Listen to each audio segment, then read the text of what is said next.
bon soo duggee rek gars yi naan la yëfu dëmm la maanaam tôt ou tard gars yi nañ la trahir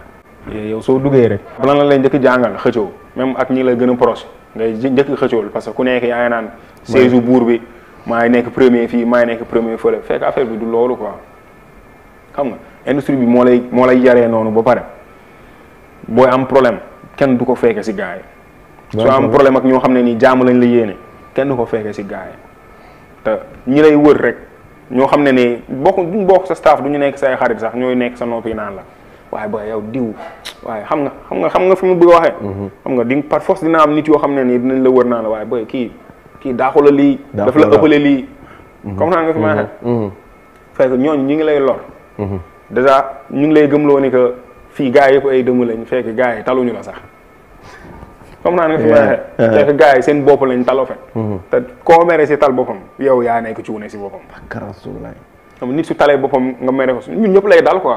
man daf may dal may mere ay nit si loo xam ne nii sama yoon newu si mais ba ma demee ba xam ne ba ma demee ba tal sama bopp laa nga xam ne waruma woon mere kenn si dara